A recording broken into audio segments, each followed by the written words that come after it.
Hello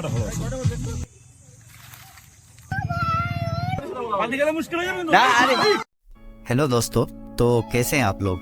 उम्मीद करते हैं आप सभी अच्छे होंगे और आप सबको ईद की बहुत बहुत मुबारकबाद। जैसे कि आपको पता चल गया होगा कि आज ईद है, तो ईद की नमाज अदा करने के बाद हमने सोचा कि कहीं से घूम के आते हैं। धूप को देख के जाने का मन तो नहीं था, मगर फिर भी ईद की छुट्टी बेकार क्यों ही होने दिया जाए। और अभी तक टाइम भी बहुत हो चुका था, दोपहर के 12 बज चुके थे। तो मैंने और ज़्यादा देर ना करते हुए जल्दी से हेमंतो को कॉल किया और उसे भी साथ में चलने को कहा, क्योंकि घूमने का मज़ा दोस्तों के साथ और भी बढ़ जाता है। उसे ये बात बताते ही वो भी जाने के लिए रेडी हो गया और सवारी के साथ वो अपने घर से हमें पिक करने के लिए आने ही वाला था कि हम लोग भी जल्दी से रेडी होकर निकल पड़ते हैं घूमने के लिए। लेकिन अभी तक हमने ये डिसाइड नहीं किया था कि जाना कहाँ है। कुछ दूर जाने के बाद जब फ्यूल स्टेशन पे रुके तो हेमंतो ने कहा कि गाजलडोबा चलते हैं, जो कि लगभग यहाँ से 1.5 घंटे की दूरी पे है और टाइम की पाबंदी को देखते हुए आज के लिए वहाँ तक ही जाना सही होगा। तो हम लोग निकल पड़ते हैं गाजलडोबा के लिए। तो गाजलडोबा बेसिकली सिलीगुड़ी से लगभग 30 किलोमीटर की दूरी पे लोकेटेड एक बैरेज है, जो कि तीस्ता नदी के ऊपर बना है और ये बैकुंठपुर फॉरेस्ट के अंदर भी आता है, जो इसकी सबसे बड़ी खासियत है। और रिसेंट के कुछ सालों में टूरिज्म को ध्यान में रखकर कई सारे पार्क्स वगैरह को भी डेवलप किया गया है। तो आपको अगर कभी नॉर्थ बंगाल एक्सप्लोर करना हो तो लिस्ट में गाजलडोबा को भी रख सकते हैं।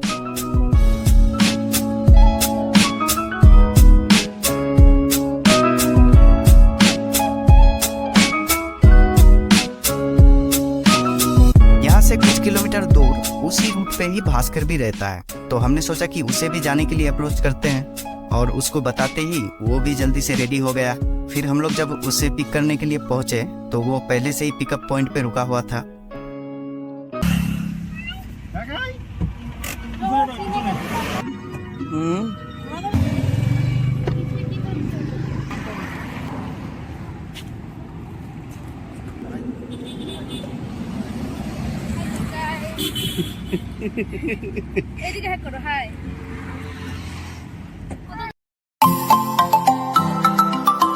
फिर हमने वहां से भास्कर, अनुभा और ऋषि इन तीनों को पिक करने के बाद वहां से निकल जाते हैं गाजलडोबा के लिए। अब गाजलडोबा पहुंचते ही देखा कि जो बैरेज वाला हिस्सा है वो तो भाई काफी ज्यादा क्राउडी था। ऑब्वियसली आज ईद है तो ओवर क्राउडेड होना एक्सपेक्टेड था, लेकिन चिलचिलाती धूप को देख के पता नहीं क्यों वहाँ रुकने का मन ही नहीं किया। तो हमने डिसाइड किया कि थोड़ा फॉरेस्ट के अंदर की साइड चलते हैं, ताकि थोड़ा सा क्राउड से दूर भी रहेंगे और ये लंबे लंबे पेड़ों की ठंडक भी मिलेगी। फॉरेस्ट के ज्यादा अंदर तक तो नहीं जा पाए, क्योंकि ऑलरेडी 3:30 बज चुके थे और शाम को ज्यादा लेट तक यहाँ अलाउड भी नहीं है, क्योंकि ये फॉरेस्ट हाथियों के लिए जाना जाता है और पता नहीं कब हाथी महाराज अपने दल बल के साथ यहाँ पे आ जाए। इसलिए हमने सोचा कि फैमिली के साथ ज्यादा रिस्क ना ही लिया जाए तो अच्छा रहेगा। ऐसे भी आसपास जमीन पे बहुत ऐसे सारे जानवरों के पैरों के निशान देखने को मिल जाते हैं, जो कि बिल्कुल भी आम जानवरों के जैसे नहीं लगते।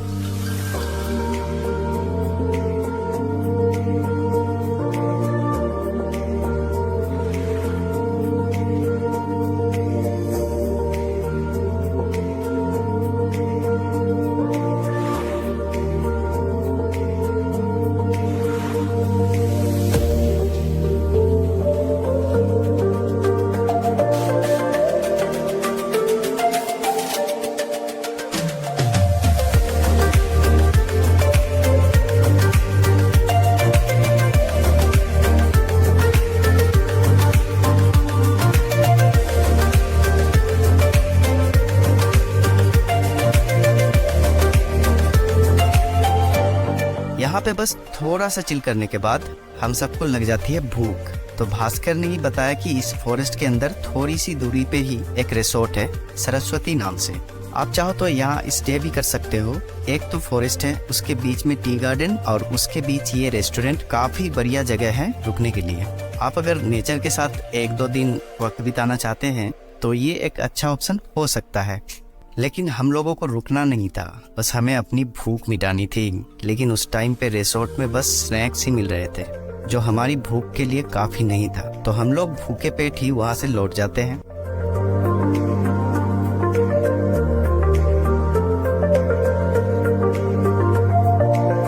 गाजलडोबा से निकलने से पहले हमारी नज़र बोटिंग वाले हिस्से में पड़ती है, तो सोचा कि क्यों ना बोटिंग कर ही लिया जाए, इस उम्मीद के साथ कि भूखा पेट थोड़ा सा और सब्र कर लेगा।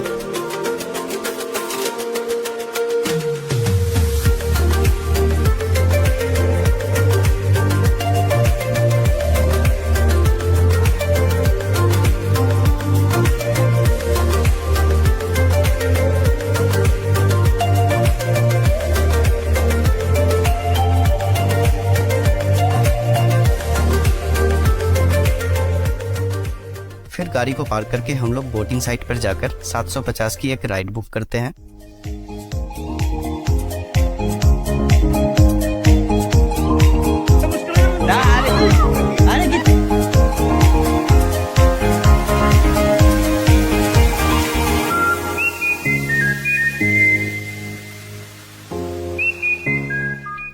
बोटिंग के दौरान हेमंत और सोनू बिना हिले डुले सबसे सामने वाली सीट में एक स्टैचू की तरह बैठ जाता है, क्योंकि इनके दिमाग में नाव में घूमने की नहीं, नाव के डूबने का डर था और इसी कारण से राइड भी बहुत छोटी होती है।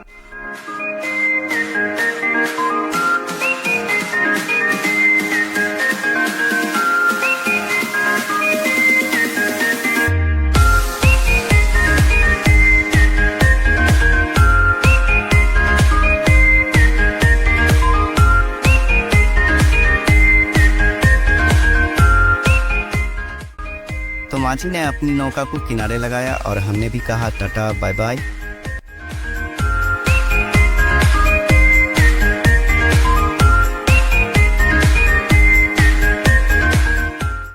वहां से निकलते ही रास्ते पर आइसक्रीम का ठेला मिल जाता है। भूखे तो पहले से ही थे और ऊपर से गर्मी, मानो जैसे कि अमृत मिल गया हो। फिर आइसक्रीम खाते हुए वहां से निकल पड़ते हैं दूसरे रेस्टोरेंट की खोज में, कोई ऐसी जगह जहां हमारी भूख को पूरी तरह से निजात मिल जाए।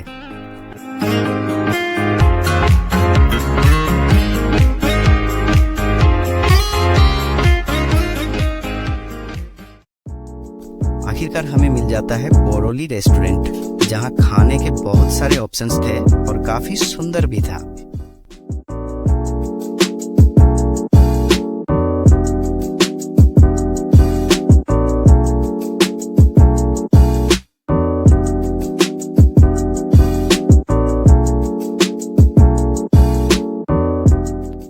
रेस्टोरेंट हेमंत और भास्कर के पसंद का था, तो उन्होंने ही ऑर्डर दिया।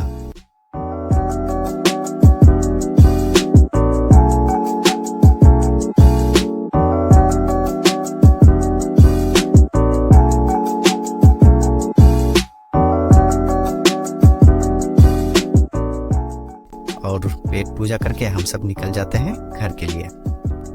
शाम तो हो ही गया था और अभी भी जो रास्ता है वो कुछ दूर तक फॉरेस्ट के अंदर से ही होके गुजरता है, जहाँ रास्ते पे हाथी भी हो सकते हैं, इसलिए इससे ज्यादा देर तो नहीं कर सकते थे।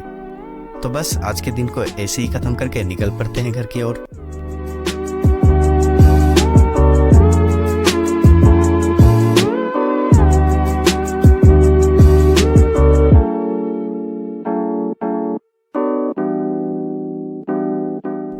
तो आज के लिए बस इतना ही, मिलते हैं आपसे फिर अगले वीडियो में। तब तक के लिए tata bye bye, take care.